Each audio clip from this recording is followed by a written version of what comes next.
How to fix we suspended your page issues on Facebook. If you are seeing the message we suspended your pages on Facebook, it means your page violated Facebook policies or it was flagged mistakenly. So here is how to fix it.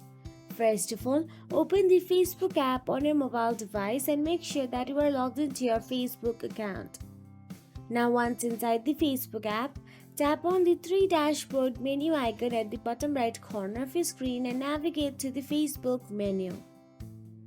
Now once in the menu, tap on the help and support option available there. Then tap on the report a problem option available there. Now tap on the continue option available at the bottom and tap on the include. Now here scroll down till the bottom and tap on the other option available there. And now what you have to do is request a review or submit an appeal to the Facebook.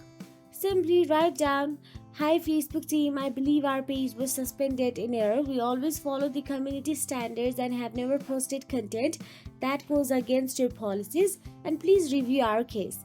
Submit the request and wait, usually 24 to 72 hours. Sometimes it might also take longer. And that is it. If you found this video helpful, please like, share and subscribe our channel, and thank you so much for watching.